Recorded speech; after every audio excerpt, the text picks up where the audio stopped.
굉장히 저도 안타까웠고요. 또 아이들이 울 때도 너무나도 안타까웠는데 오늘 오후 예배도 여전히 그런 안타까운 마음을 가지고 이 자리에 섰습니다. 그래서 한편으로는 마음이 굉장히 좀 마음이 알게 모르게 좀 무거웠고요. 그랬던 마음들이 있었습니다. 그런데 한편으로 그런 마음을 들다가 또 한편으로 제가 선교 여행 갔던 때가 생각이 났어요. 언제였냐면 제가 군대를 막 전역하고 나서 총신대학교 세계 선교회와 중동 선교회가 조인을 해서 비전 트립을 갔었습니다. 그래서 이집트라는 곳을 갔어요. 이집트라는 곳을 갔는데 이집트 사역이 두 가지로 딱 나눠집니다.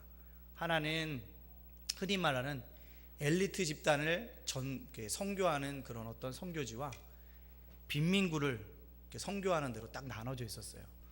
그래서 선교사님 됐든 야 윤전도사는 어디로 갈 거야? 라고 물으시는 거예요. 저는 생각 없이 주춤했죠. 그랬더니 선교사님이 넌 준비가 안 됐으니까 어디로 가라 그러셨을 것 같아요. 엘리트 코스가 아닌 빈민굴로 가라 그러셨어요. 빈민굴로 딱 가보니까요, 건물이 아주 옛날 우리 60년대 화장실만한 크기에 온 가족이 8명이 자고 있었고요, 조그맣게 한쪽 구석에는 화장실이 있었어요. 화장실이라 해봤자 구멍이 뻥 뚫려 있는 그게 있었고요, 위로는 옥상이라고 할 수 있는 데 보면 거기에나 개나 양이나 소나 닭이나 이런 걸 키워가지고 그 똥 나는 게 그 오줌들이 다 흘러내리는 곳이었습니다. 그곳에서 제가 하룻밤을 잤습니다. 잘 잤을 것 같으세요? 못 잤을 것 같으세요? 못 잤어요. 첫째, 뭐가 많아서요? 파리가 많아서요. 파리가요, 쫓아도 한쪽 손을 쫓으면 이쪽 손에 파리가 새까맣게 앉아요. 다시 이쪽 손에서 파리를 쫓아내면 다시 뭐예요? 이쪽으로 다시 파리가 앉는 거예요. 근데 파리를 한참 쫓다 보니까 등 쪽에서 뭐예요? 따끔합니다. 그게 뭔지 아세요? 빈대입니다. 빈대가요 얼마나 큰지 아세요? 저희 엄지손가락만 하더라고요. 그 빈대가 와서 피를 빨아먹는데 제가 봐도 참 맛있게 먹더라고요. 정말로 정말 맛있는 놈을 만났구나 라는 심령으로 많이 먹고 있더라고요. 그 모습을 떠올리면서 그렇게 어려울 때 그렇게도 내가 그곳에서도 하룻밤을 지냈는데 라는 생각하면서 오늘 도의 속에서 예배 드렸던 것이 저에게 더 큰 은혜가 되어졌습니다. 목사님 말씀을 통해서도 은혜를 받았고 또 우리 성도님들을 통해서도 굉장히 제가 은혜를 받았습니다. 그래서 참 저보다 믿음이 좋으신 귀한 성도님이시구나, 정말로 순종하는 모습들을 바라보면서 머리가 숙연해졌다는 것입니다. 우리 사랑하는 시민교회 성도 여러분들, 대단한 믿음의 소유자들입니다. 오늘 주셨던 그 믿음을 가지시고 끝까지 주님 앞에 전진해 나가셔서 주님께서 다시 오시는 날 착하고 충성된 종이라고 칭찬받는 우리의 모두의 삶이 되어주시기를 주님의 이름으로 축복합니다. 아멘. 믿음장인 히브리서의 11장은 이렇게 시작합니다.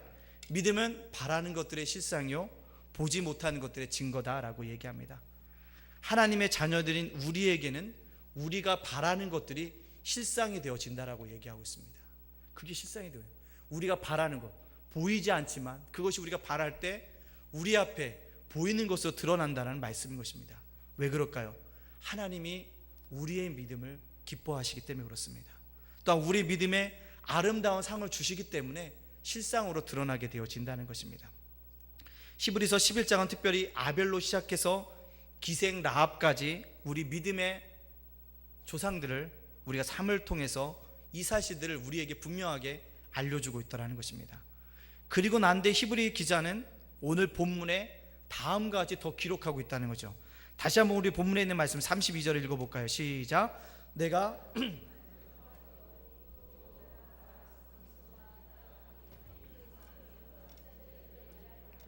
내게 시간이 부족하리로다. 아멘.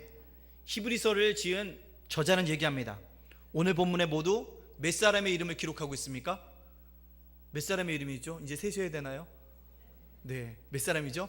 6명입니다.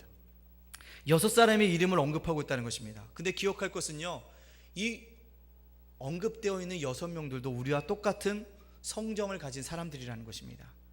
인간적으로는 부족함이 많은 사람이라는 것입니다. 허물이 많은 사람들이라는 것입니다.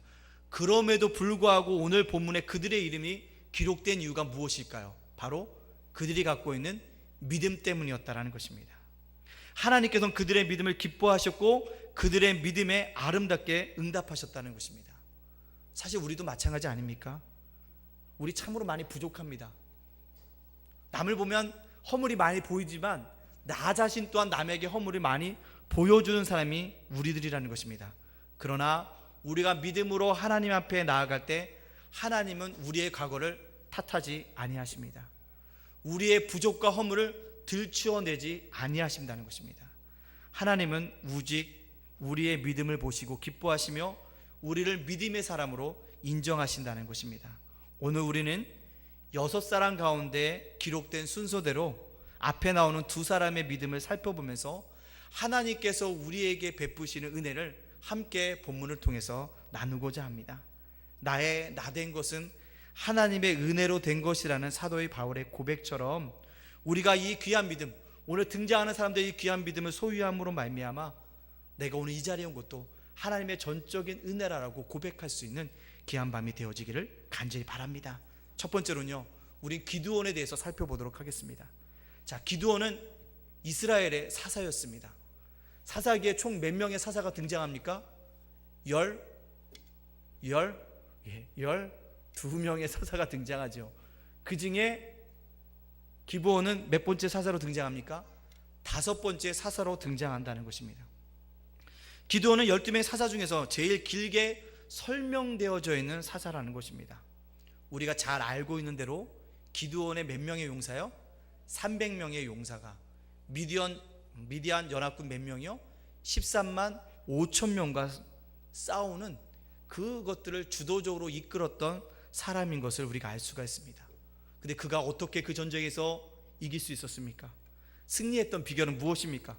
그에게 강한 리더십이 있어서 그렇습니까? 그렇지 않으면 그가 전술에 능해서 작전을 잘 짜서 그렇게 되어졌습니까? 아닙니다. 오직 기드온의 승리 비결은 단 한 가지였습니다. 바로 믿음이었다는 것입니다. 우린 그가 가졌던 그 믿음이 무엇인가 살펴보면서 우리도 기드온이 가졌던 믿음을 소유할 수 있는 믿음의 백성이 되어줘야 합니다. 기드온은 미디안의 연합군과 대항해서 싸울 이스라엘 군대를 소집했습니다. 몇 명이 모였습니까? 13만 5천 명 대 약 3만 2천 명이 모였다는 것입니다. 그때 하나님께서 말씀하십니다. 뭐라고요? 모인 숫자가 너무 많다라고. Too many. 너무 많다고. 그래서 몇 명입니까? 겁에 떨고 무서워하는 사람들을 집에 돌려보내라고 얘기합니다. 3만 2천 명 중에서 몇 명이 갑니까? 2만 2천 명이 집으로 얼싸하고 다 도망갑니다. 그럼 몇 명이 남았습니까? 10,000명이 남았다는 것입니다. 13만 5천 명 대 10,000명이 남았는데도 불구하고 하나님은 기드온에게 말씀하고 있습니다. 뭐라고요? Still too many. 여전히 많다라고요. 하나님께서는 13만 5천 명을 싸우는데 10,000명도 많다고 더 줄이라고 말씀하고 있다라는 것입니다. 인간적인 생각에, 인간적인 계산에 수긍하기 어려운 말씀이었다는 것입니다. 지금 미디안을 대적하기 위한 이스라엘 군대 숫자 한없이 적은데도 불구하고 하나님은 그렇게 기드온에게 명령하셨다는 것입니다. 근데 문제는요, 기드온은요, 자기가 갖고 있었던 생각들을 내려놓는다는 것입니다. 인간적인 계산들을 내려놓는다는 것입니다. 하나님이 말씀하셨으니까 라고 순종하고 나간다는 것입니다. 그러면서 어떻게 합니까? 1만 명 중에 9,700명을 돌려보내고 몇 명만을 데리고 싸웁니까? 300명만을 가지고 싸우게 되어진다는 것입니다. 그때요, 기드온이 어떤 방식으로 300명을 남게 했습니까? 덩치가 좋은 사람을 뽑을 것 같았는데 그렇게 하지 않았다는 것입니다. 힘센 사람을 뽑을 것 같은데 그렇게 하지 않았다는 것입니다. 오직 물 마시는 모습을 보면서 그렇게 결정했다는 것입니다. 근데 전 여기서요, 한 가지 생각하는 것은 어떤 자세로 물을 마시느냐는 중요한 것이 아닌 것 같아요. 이런 자세로 물을 마시던 이런 자세로 물을 마시던 중요한 게 아니에요. 단지 하나님께서 정한 숫자 몇 명이 중요할까요? 300명이 중요하다는 것입니다. 하나님이 그 숫자를 선택하시기 위한 한 가지 방법이었 것이 어느 것이 더 옳고 나쁜 것이 아니었다는 것이죠. 하나님은 적은 수의 인원을 남기게 하기 위해서 그러한 특별한 방식을 선택하셨다는 것입니다. 그렇다면 왜 하나님은 300명이라는 적은 숫자만 남기셨을까요? 많은 수를 가지고 이스라엘이 전쟁에서 이기게 되면 자기들의 힘으로 이겼다고 교만할 수 있었기 때문이라는 것입니다. 사람은 작은 일에 교만하기 쉽다라는 것입니다. 인간의 그 모습을 하나님께서는 아셨기 때문에 적은 수로 미디안 연합군과 싸우기를 원하고 있으셨다라는 것입니다. 그렇습니다. 전쟁의 승패는요, 사람의 손에 있는 것이 아닙니다. 인원의 많고 적음에 달려 있는 것이 아닙니다. 오직 전능하신 하나님의 손에 달려 있는 줄로 믿습니다. 우리 그것을 바라봐야 한다는 것입니다. 기드온은요, 하나님 말씀에 순종해서요 300명만을 이끌고 전쟁터에 나가게 되어집니다. 이것이 바로 기드온이 가지고 있었던 믿음이라는 것입니다. 인간적인 생각, 인간적인 계산을 내려놓고 하나님 말씀에 순종할 줄 아는 믿음, 그 믿음이 오늘 기드온을 믿음장에 기록할 수 있게 만들었다는 것입니다. 그것뿐입니까? 하나님이 기드온과 300용사가 전쟁할 때, 전쟁하러 내보낼 때 무기를 들고 나가라 할 때 어떤 무기를 들고 나가라고 했습니까? 최신의 무기입니까? 로켓입니까? 미사일입니까? 탱크입니까? 비행기입니까? 창입니까? 칼입니까? 철병거입니까? 하나님께서 기드온에게 말씀하셨던 그 모든 것이 아니었다는 것입니다. 오직 뭘 가져가라?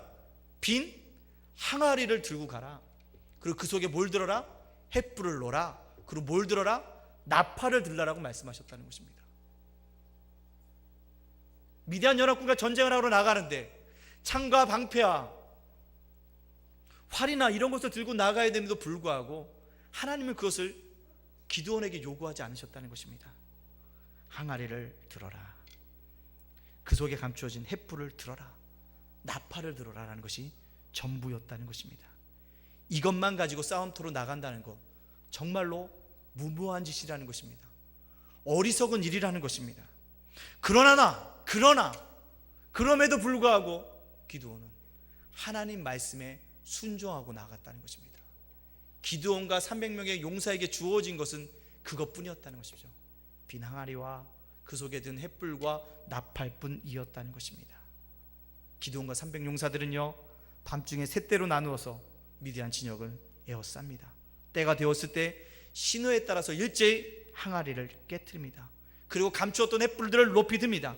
그리고 소리 높여 나팔을 힘차게 부릅니다. 그러면서 크게 함성을 지릅니다.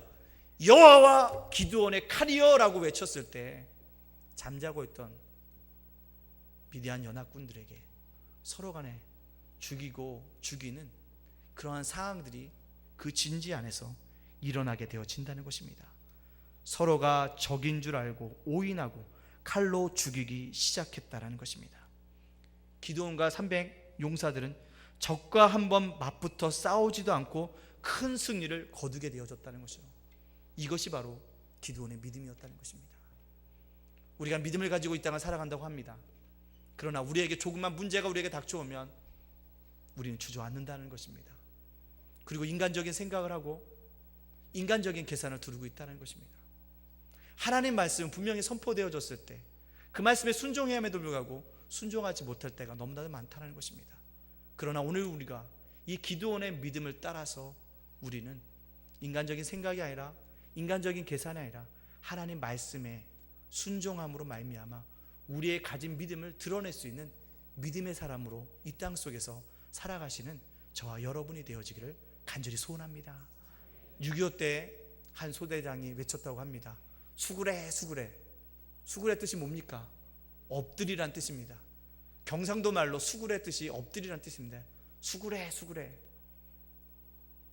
그 소대장의 말을 듣고 수구린 사람은 살았고요, 그 뜻을 알지 못했던 사람들은 죽었다라는 먼 나라 이야기가 있습니다. 여러분들, 우리가 인생을 살다 보면 미디안 연합군과 같이 파죽지세로 우리에게 인생에 몰아치는 험난한 파도가 있을 수 있습니다. 우리가 담당하지 못할 억울함, 억압이 우리들에게 찾아올 때가 있다는 것입니다. 그럴 때 우리가 해야 될 일이 무엇이냐면 하나님 앞에 수구레라 하는 것입니다. 인간적인 계산, 인간적인 생각을 내어놓고 하나님 말씀에 순종할 수 있는 것, 내가 아무리 내가 순종해야지라고 순종하지 않는다는 것입니다. 내가 하나님 앞에 뭐 할 때요? 수구레할 때, 하나님 앞에 엎드려 기도할 때 우리는 순종의 사람들이 되어진다는 것입니다. 다른 데서 수구레하지 말고 하나님 앞에 수구레하셔서 우리의 모든 문제를 해결함 받을 수 있는 우리 시민교회 성도 여러분들이 되어지기를 간절히 소원합니다. 아멘. 두 번째로는요, 발락에 대해서 살펴봅니다. 자, 여기서 문제를 하나 드릴게요. 발락은 사사일까요? 사사가 아닐까요? 예, 이쪽에서는 대답을 하셨고요, 이쪽에서는 여전히 침묵하셨는데요. 사사일까요? 사사가 아닐까요? 아니죠. 예, 아니기 때문에 물어봤죠. 예, 발락은 사사가 아닙니다. 여선지자 드보라가 이스라엘의 사사로 있을 때 이스라엘 군사 1만 명을 이끌고 가나안 군들과 싸웠던 이스라엘의 군대 장관이 바로 이 발락이었습니다. 당시 이스라엘 백성들은요, 하나님 목전에서 악을 행했습니다. 하나님은요, 이스라엘 백성을 벌하기 위해서 이스라엘을 가나안 왕이었던 야빈에게 붙이게 되어집니다. 이 가나안 야빈 왕은 철병고 900대를 가지고 이스라엘 백성들을 철저하게 학대했습니다. 얼마나 학대했는지 그 고통이 너무나 힘들어서 이스라엘 백성들이 구해달라고 하나님 앞에 부르짖게 되어졌다는 것입니다. 그때 하나님께서 이 부르짖는 이스라엘 백성들을 구원하시기 위해서 세우셨던 사사가 바로 여선지자 드보라였다라는 것입니다. 근데 그 드보라가 직접 전쟁에 나온 것이 아니에요. 발락을 불렀다는 것입니다. 그리고 그에게 1만 명의 군대를 이끌고 나가서 적장 시스라와 싸우라고 명령하고 있다라는 것입니다. 여선지자 드보라의 명령을 받은 발락이 드보라에게 얘기합니다. 뭐라고요? 당신이 나와 함께 가야 하겠습니다. 만약 당신이 나와 함께 가지 아니한다면 나는 저 전쟁에 나가지 아니하겠습니다라고 고백하고 있다는 것입니다. 이 고백에서 우리가 알 수 있는 것이 무엇이냐면요, 발락은 사람의 힘을 의지한 것이 아니었다는 것입니다. 드보라를 의지한 것이 아니라는 것입니다. 그는 하나님을 믿고 하나님만 의지하려고 했다는 것입니다. 그래서 그는 1만 명의 군대보다는 하나님의 사람, 한 사람이었던 여선지자 드보라를 의지하는 마음이 있었다는 것입니다. 왜요? 그가 누구 손에 붙들린 것을 알고 있었기 때문에요. 하나님 손에 붙들린 것을 알고 있었기 때문입니다. 그래서 그것을 붙잡았다는 것입니다. 사랑하는 성도 여러분들, 발락이 가졌던 믿음이 무엇이냐? 분별할 줄 알았다는 것입니다. 누가 하나님의 손에 붙잡혀져 있는 사람인지, 하나님의 손에서 멀리 떨어져 있는 사람인지 발락은 알았다는 것입니다. 그 분별하는 믿음을 가지고 있었기 때문에 그는 하나님의 사람을 놓지 않았다는 것입니다. 그것이 바로 발락이 가지고 있는 첫 번째 믿음이었다는 것입니다. 사랑하는 성도 여러분들, 우리가 신앙생활하지만 우리 주변에 믿음의 사람들이 정말로 많은 것 같아요. 정말로 예수님을 잘 섬기는 것 같습니다. 그러나 그 중에 우리가 기억할 것은 하나님께 붙들림 받은 사람들을 우리가 뭐합니까? 붙잡아야 한다는 것입니다. 그럴 때 나의 삶도 하나님의 삶으로 인해서, 그 하나님의 사람으로 인해서 윤택해질 수 있다는 것입니다. 그 하나님의 사람으로 인해서 나도 깨달음을 얻어서 그와 같은 믿음의 길을 내가 뭐하세요? 함께 동역할 수 있는 그 길들을 걸어갈 수가 있다는 것입니다. 우리에게 그러한 믿음이 있어져야 한다는 것입니다. 근데 발락은 그게 있었다는 거예요. 누가 하나님의 손에 사로잡힌 사람인지, 하나님과 멀리 있는 사람인지 알고 있었다는 것입니다. 그때요, 발락이 이러한 요구들을 드보라에게 하자 드보라 선지자가 뭐라고 얘기합니까? 내가 반드시 너와 함께 올라가겠다. 그러나 네가 승리했지만 승리는 너의 것이 아니라 누구의 것이 될 것이다? 여인의 것이 될 것이다. 예언했잖아요. 여인의 것이 되어질 것이라고요. 장수로서 자존심이 상할 만한 이야기입니다. 함께 가시겠습니까? 그래, 함께 갈게요. 그 믿음을 가지고 함께 갔는데 그분이 얘기하는 거예요. 여선지자 드보라가. 그러나 당신은 이 전쟁의 주인공이 아니에요. 주인공은 뭐예요? 따로 있어요. 한 여인이 시스라를 죽일 것이에요 라고 얘기하고 있다는 것입니다. 장수가 자기의 싸움의 공이 자기에게 넘어와야 되는데 일개 한 여인에게 넘어감에도 불구하고 드보라를 따라갈 줄 아는 믿음, 그것이 바로 발락에게 있었다는 것입니다. 발락은 전혀 개의치 않았다는 것입니다. 자기의 이름이 높아지든 낮아지든 전혀 관심을 두지 않았다는 것입니다. 자신이 하나님의 도구로 쓰임받는 것 그 자체로 통해서 감사했고, 하나님의 뜻이 이루어진 것을 통해서 감사했고, 하나님의 은혜 가운데 적을 물리치고 이스라엘이 구원받는 것을 감사했지, 전쟁의 공을 누가 갔는지, 누가 전쟁이 끝난 다음에 그 연루관을 얻을지에 대해서 관심이 없었다는 것입니다. 이것이 바로 발락이 가졌던 믿음이었다는 것입니다. 발락은 드보라와 함께 1만 명의 이스라엘 군사를 이끌고 전쟁터로 나갑니다. 그때 적장 시스라는요, 철병거, 당시 철병거는 엄청납니다. 900대를 이끌고 기송강에 길을 치고 있습니다. 발락은 조금 더 그들을 두려워하지 않고 나아가고 있다는 것입니다. 그는 하나님께서 함께 하시고 지켜주시고 승리를 안겨주실 것이라는 믿음을 가지고 전쟁터에 나가고 있다는 것입니다. 하나님이 그의 믿음을 보셨다는 거예요. 그래서 어떻게 합니까? 발락보다 먼저 하나님이 앞서 행하십니다. 그래서 어떻게 합니까? 하나님께서 폭풍우를 기송강가에 속에 엄청나게 쏟아붓게 되어집니다. 하늘에서 폭우가 쏟아집니다. 그러니까 어떻게 합니까? 철병거 900대가 움직일 수가 없는 것입니다. 어디에서요? 진흙터기에서. 거기에 다 빠져버리게 되어지는 것입니다. 때마침 폭우가 너무 많이 오니까 기송강이 어떻게 될까요? 폭우로 넘쳐나게 되어진다는 것입니다. 넘쳐나게 되어진다는 거예요. 시스라가 자랑했던, 적장 시스라가 자랑했던 철병거 900대가 아무런 소용이 없게 되어졌다는 것입니다. 그것을 보고 시스라가 어쩔 수 없이, 적장 시스라가 어떻게 합니까? 철병거를 버리고 혼비백산에서 도보로 도망을 치지 않습니까? 혼비백산에서 도망치다 어디를 갑니까? 허벨의 아내 야엘의 집에 들어가게 되지 않습니까? 야엘은 지혜로운 사람이었죠. 어떻게 합니까? 시스라를 숨겨주는 척하면서 일단 안심을 시켜줍니다. 그리고 시스라가 곤히 잠이 들었을 때 야엘이 어떻게 하고요? 말뚝을 가져가서 시스라를 쳐 죽인다는 것입니다. 적장 시스라는 드보라가 예언한 대로 한 여인의 손에 의해서 이렇게 최후를 당하게 되어졌다는 것입니다. 사랑하는 성도 여러분, 드보라도 물론 귀한 믿음의 사람입니다. 적장 시스라를 죽인 야엘이란 여인도 귀중한 믿음의 여인입니다. 그런데 오늘 히브리 저자는요, 그들의 이름을 기록하지 않고 오직 발락의 이름만을 기록하고 있다는 것입니다.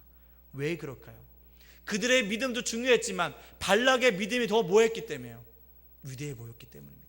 하나님이 보셨기 때문에, 하나님이 보실 때는 발락의 믿음이 더 커 보였기 때문에, 위대했기 때문에 그의 이름을 오늘 기록하고 있다는 것입니다. 기억하십시오. 발락의 믿음은 1만 명의 군대보다 하나님의 사람 드보라를 더 소중히 여기는 믿음의 사람이었다는 것입니다. 분별할 줄 아는 믿음이 그에게 있어졌다는 것입니다. 아울러 그는 공명심에 불타지 않았다는 것입니다. 자기의 이름이 높아지든지 낮아지든지 상관하지 않았습니다. 오히려 야일이라는 여인이 높임을 받는 것에 대해서 그는 인정하고 나아갔다는 것입니다. 무엇입니까? 누가 나의 공을 차지해도 그는 흔들리지 않고 누구를 붙잡았다고요? 하나님을 붙잡았다는 것입니다. 사랑하는 성도 여러분들, 여러분이 교회에서 같은 일을 하고 있습니다.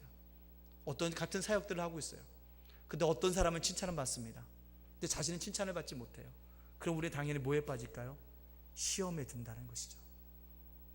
발락은 분명히 그럴 수 있는 입장이었다는 것이죠. 시스라와 철병거 900대와 함께 전쟁에 나갔는데 공은 자기에게 올 줄 알았는데 드보라에게 올려집니다. 야일이라는 여인에게 올려집니다. 그때 속이 얼마나 상했겠어요. 그러나 그는 그 순간에 시험에 빠져든 것이 아니라 더욱더 하나님을 붙잡는 믿음의 사람이었다는 것입니다. 어떤 경쟁자가 나타난다 할지라도, 사람이 몰라준다 할지라도 하나님이 알아주시겠지라는 그 믿음을 가지고 살아간 사람이 바로 발락이었다는 것입니다. 사랑하는 성도 여러분들, 발락처럼요, 주님의 일을 하다가 누가 더 칭찬을 많이 받는 것처럼 보이십니까? 그럴 때 하나님을 더 많이 붙잡으십시오. 누가 나보다 더 많은 사람들에게 입에 오르면서 칭찬을 받는 것 같습니까? 그럴 때 하나님을 붙잡으십시오. 그러면 발락과 같이 하나님께서 여러분의 이름을 드높여 주실 때가 올 줄로 믿습니다. 그것을 바라봐야 한다는 것입니다. 발락에게는 그 믿음이 있어졌다는 것입니다. 한 경건한 수도자가 있었습니다. 사탄들이 회의를 열어서 이 경건한 수도자를 타락시키기로 마음을 먹었다고 합니다. 첫 번째로는 사탄이 그 수도자에게 가서 커다란 금덩이를 던져주었답니다. 그리고 그의 반응을 보았답니다. 그러나 수도사는요, 눈 하나 깜빡하지 않았다고 합니다. 두 번째로 생각한 건 뭐냐면 아름다운 여인을 수도사 앞에 내보내는 것입니다. 아름다운 여인이 수도사 앞에 나가자 그 여인이 한껏 교태를 부리기 시작합니다. 근데요, 수도사는 마치 돌을 보듯 무표정하게 짓고 있다는 것입니다.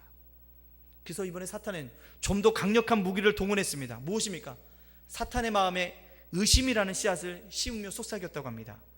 지금 내가 하고 있는 금욕생활에 무슨 의미가 있어? 당장 포기해라. 그런 말로 계속적으로 속삭였다고 합니다. 수도사의 표정에는 조금의 변함도 없어졌다고 합니다. 그때 사탄의 우두머리가 나섭니다. 뭐라고? 그런 방법으로는 도저히 저 수도사를 넘어뜨릴 수 없어. 내가 최후의 방법을 동원하겠어 하면서 사탄의 우두머리가 수도사의 귀에 대고 이렇게 속삭였다고 합니다. 당신의 경쟁자가 방금 종단의 총재로 피선됐다는 소식입니다. 그 소식이 어떻게 됐을까요? 수도사가 욕을 하면서 일어났다고 합니다. 자기의 경쟁자가 뭐가 됐다고요? 종단의 총 우두머리가 되었다는 소식을 들으니까 불긋했다는 것입니다. 뭘까요? 인간의 연약한 강제 하나가 바로 경쟁이라는 것입니다. 우리가 이 땅을 살면서 알게 모르게 경쟁을 하고 있다는 것이죠. 그 경쟁을 통해서 누구는 인정받고 누구는 인정받지 못하는데, 인정받을 때는 감사할 일이겠지만 인정받지 못했을 때는 발락처럼 사람은 몰라줘도 누가 알아주시겠지? 하나님은 알아주시겠지라는 믿음을 가지고 하나님을 붙잡을 때 우리가 믿음에서 승리할 수가 있다는 것입니다. 이 말씀을 깨닫고 우리도 발락처럼 이 땅 속에서 사람들이 몰라준다 할지라도 하나님이 알아주시겠거니 가진 이 믿음을 가지고 오직 주님을 붙잡음으로 한 발자국 한 발자국 저 천성을 향해 걸어나감으로 말미암아 하나님께서 약속하신 귀한 아름다운 상들을 차지하시는 믿음의 백성들이 되어지기를 간절히 바랍니다. 말씀 마치까 합니다. 하나님은 신실하십니다. 사람들은 몰라준다 할지라도 하나님은 발락의 믿음을 잊지 아니하시고 아름다운 상을 주셨습니다. 하나님은 그를 승리케 하셨습니다. 뿐만 아니라 하나님은 발락의 이름을 오늘 본문에 기록되게 하심으로 그의 믿음의 사람으로 영구히 기념되게 하셨습니다. 우리가 부족하고 허물이 많다고 할지라도 우리가 믿음으로 나아가면 하나님은 우리의 믿음을 귀하게 보십니다. 우리의 믿음을 기뻐해 주십니다. 우리의 과거를 탓하지 아니하십니다. 우리의 부족과 허물을 들추어내지 아니하십니다. 우리를 귀하게 사용해 주십니다. 우리를 믿음의 사람으로 인정해 주십니다. 이 귀한 믿음의 도리를 굳게 붙잡고 날마다 매 순간마다 믿음을 따라 살아가는 저와 여러분이 되어주시기를 주님의 이름으로 축복합니다. 아멘. 기도하시겠습니다.